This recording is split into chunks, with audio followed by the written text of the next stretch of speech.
Hey everybody, what's up and welcome back to today's video guys. And today guys, I'm going to be showing you how to add text to your Shopify store. This is a very simple thing to do, so make sure to watch this quick and easy video to the very end, follow my steps correctly so you can make sure that this works the same for you and you can do this yourself. But yeah guys, let's get straight into it. So the first thing you want to do is to go ahead and open up the official Shopify website right here, shopify.com if you have not already, and after opening it up, you'll be greeted by this main page right here where you want to go and log into your account.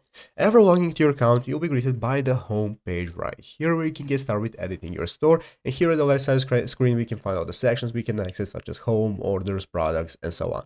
So let's go ahead and see how to get started with adding text to our Shopify store. What we're going to do first is go ahead and open up the online store section right here under sales channels. Click online store. After opening up online store, this is going to open up your theme section right here where you can take a look at your theme that you're using and you can get started with editing it. So basically, as you can see, if you click the three dots right here, you have multiple options such as if you want to edit the code, you can even edit the default theme content, so you can use your code and your code knowledge to go ahead and edit it in more details. But if you just want to add a text box and some text to your Shopify store, what you want to do is click the customize option right here.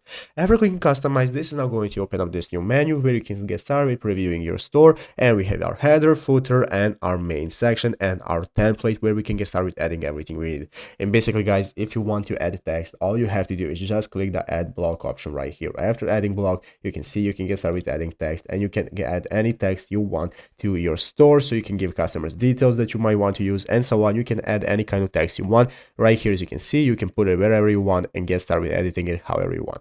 But yeah guys, basically that is it, how to do it. So I hope this video was helpful. If it was, make sure to leave a like, subscribe to the channel. So guys, thanks for watching, take care, and bye.